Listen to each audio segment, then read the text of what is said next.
بسم اللہ الرحمن الرحیم۔ السلام علیکم۔ نیوز انالیسز کی ایک نئی ایپیسوڈ کے ساتھ میں ہوں سید عارف بہار۔ ناظرین، شارجہ میں منعقد ہونے والے ایشیا کپ میں افغانستان اور پاکستان کی کرکٹ ٹیموں کے درمیان گھمسان کا رن پڑا۔ میچ بہت سنسنی خیز اور دلچسپ رہا۔ ایک مرحلے پہ یوں لگ رہا تھا کہ افغانستان کی جو کرکٹ ٹیم ہے وہ کامیابی کی دہلیز پر کھڑی ہے،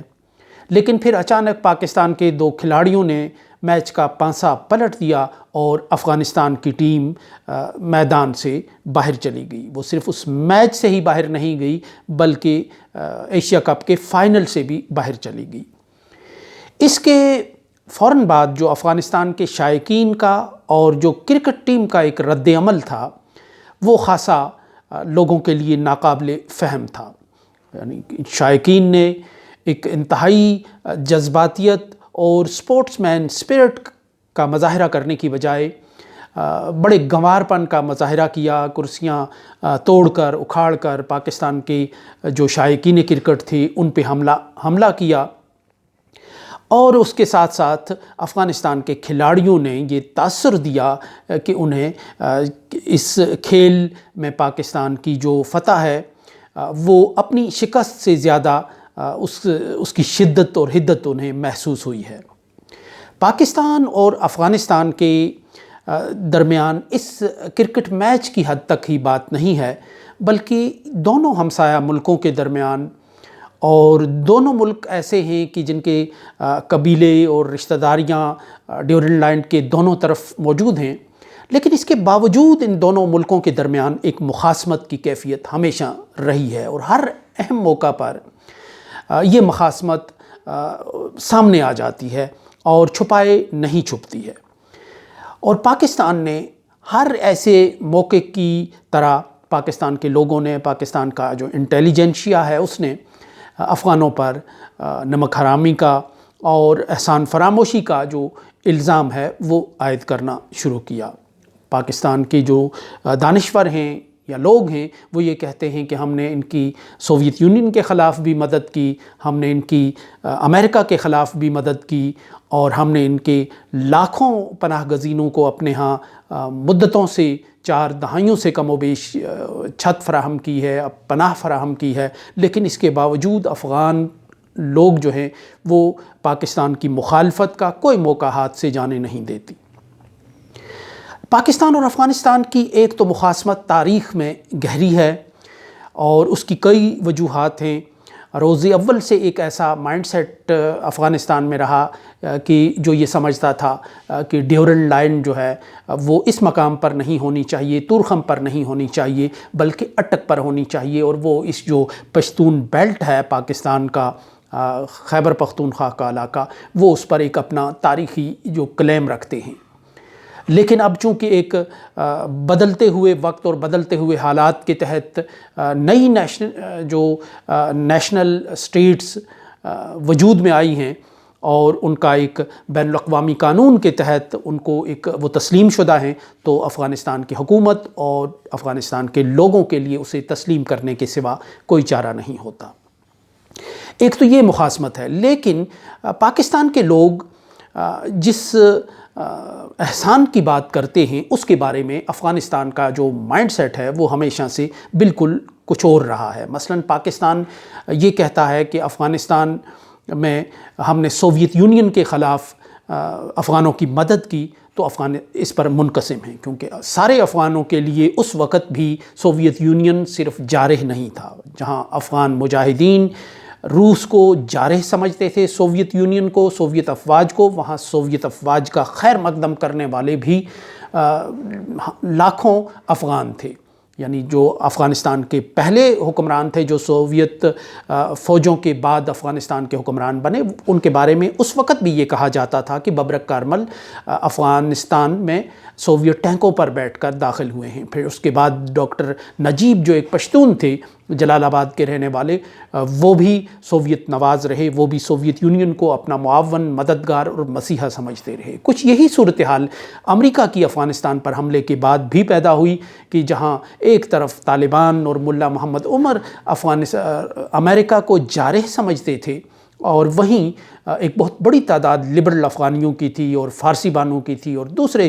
قبائل کی تھی جو امریکہ کو اپنا مسیحا اور ہمدرد سمجھتے تھے، جو انہیں طالبان سے چھڑانے والا اور طالبان کے غلبے سے نجات دلانے والا سمجھتے تھے۔ یہ افغانوں کا ایک قومی مخمصہ ہے اور پاکستان اسی مخمصے میں ہمیشہ مارا گیا ہے کہ یعنی جو افغان سوویت یونین کو مسیحا سمجھتے تھے ان کے لیے پاکستان اس وقت بھی ایک ولن کی حیثیت رکھتا تھا، جو افغان امریکہ کو اپنا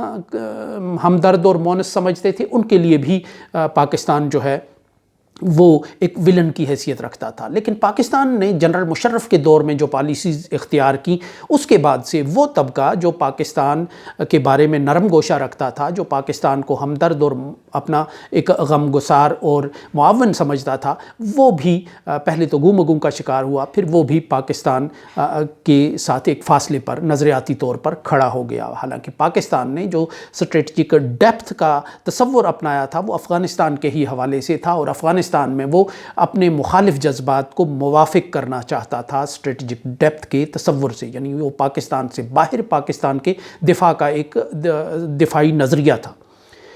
تو 9/11 کے بعد امریکہ نے جتنی بھی سپیس حاصل کی افغانستان میں، وہ صرف اس نے اپنی سپیس جو ہے، اپنی طاقت ہے، وہ فوجی قبضے کو دوام دینے تک رکھی، اور جو باقی وہاں سیاسی اور ثقافتی سپیس پیدا ہوئی اس کے لیے اس نے بھارت کو پوری طرح لیس کیا، تیار کیا، اور بھارت نے وہ سپیس پوری طرح حاصل کی، اور بھارت نے افغانستان کی جنریشنز کو یہ سبق پڑھایا کہ پاکستان ان کے تمام دکھوں، ان کے مصائب، ان کے آلام کا ذمہ دار ہے، اور آج اگر افغانوں کی ایک نسل کیمپوں میں دربدر ہے اور افغانستان بدامنی کا شکار ہے تو اس کی وجہ پاکستان ہے۔ تو اس مائنڈ سیٹ میں، اس تدریس میں، اس تبلیغ میں افغانوں کی کئی جنریشنز جو ہے وہ جوان ہوتی چلی گئیں، اور وہ پاکستان کو ایک اپنے اینگل سے دیکھنے لگیں۔ لیکن یہاں یہ سوال پیدا ہوتا ہے کہ پاکستان کے حکمران طبقات نے ہمیشہ امریکہ کے مفادات کے تحت اپنی پالیسیز ترتیب دی ہیں، اور وہ ان پالیسیز کا نتیجہ یہ ہے کہ آج پاکستان ایٹمی قوت ہونے کے باوجود معاشی میدان میں ایک تماشا گاہ بنا ہوا ہے۔ پاکستان کا جو معیشت ہے وہ دنیا کے انتہائی کمزور اور ناتواں معیشت کے حامل ملکوں سے بھی بدتر ہو چکی ہے، یعنی یہ کہ یہ ایک ایٹمی طاقت ہوتے ہوئے، دنیا کی 7ویں ایٹمی طاقت ہوتے ہوئے آج معاشی دیوالیہ پن کی دہلیز پر کھڑا ہے، اور اسے ریسکیو کرنے کے لیے کئی ہمسایہ ملک آتے ہیں اور وہ اسے کچھ نہ کچھ اس کی معیشت کے، اس کے کشکول میں چند سکوں کی خیرات ڈالتے ہیں۔ تو پاکستان کو اس حال تک پہنچانے والی کوئی اور طاقت نہیں، خود پاکستان کے حکمران طبقات کی پالیسیز ہیں جنہوں نے پاکستان کو ایک پیراسائٹ بنا کے رکھ دیا۔ اور پاکستان کے عوام آج اگر لاکھوں کی تعداد میں جلسوں میں نکلتے ہیں، احتجاج کرتے ہیں، اضطراب کا اظہار کرتے ہیں، تو اس کی وجہ پاکستان کی آج کی صورتحال، آج کی تصویر ہے، جو برسہ برس سے پاکستان کے حکمران طبقات کی پالیسیز کا نتیجہ ہے۔ اگر پاکستان کے عوام، پاکستان کے پالیسی سازوں اور پاکستان کے حکمران طبقات کی پالیسیز سے ناخوش ہیں اور آج دنیا میں ایک تماشا بنے ہوئے ہیں، تو افغانستان انہی پالیسی ساز کی پالیسیوں کے نتیجے میں افغانستان کیسے ایک پاکستان دوست ملک کی طرح سامنے آ سکتا ہے، زندہ رہ سکتا ہے، اپنا گزارا کر سکتا ہے۔ اس کا مطلب یہ ہوا کہ ہوئے تم دوست جس کے دشمن اس کا آسماں کیوں ہو۔ پاکستان کو افغانوں کی احسان فراموشی کے قصے کہانیاں سنانے کی بجائے اور تیر اندازی کرنے کی بجائے اپنے حکمران طبقات کی پالیسیز میں اس مسئلے کی جڑ تلاش کرنی چاہیے کہ جو پاکستان کے حکمرانوں کی بنائی ہوئی جو پالیسیاں پاکستانی عوام کے گلے پڑ گئیں 75 سال کے بعد، آج وہ دنیا میں ایک تماشا بنے ہوئے ہیں۔ آج دنیا میں ان کی نہ کوئی عزت ہے، نہ وقار ہے، اور کٹی ہوئی پتنگ کی طرح وہ ہوا کے دوش پہ اڑ رہے ہیں۔ تو وہی پالیسی ساز جو ہے وہ افغانستان کو ایک پاکستان دوست ملک کے ساتھ ساتھ ایک آزاد و خود مختار ملک کے طور پر اس کی حیثیت اور شناخت کو کیوں کر تسلیم نہ کر سکے، جس کے نتیجے میں ایک رد عمل وہاں ہر دور میں پلتا چلا آ رہا ہے۔ ہم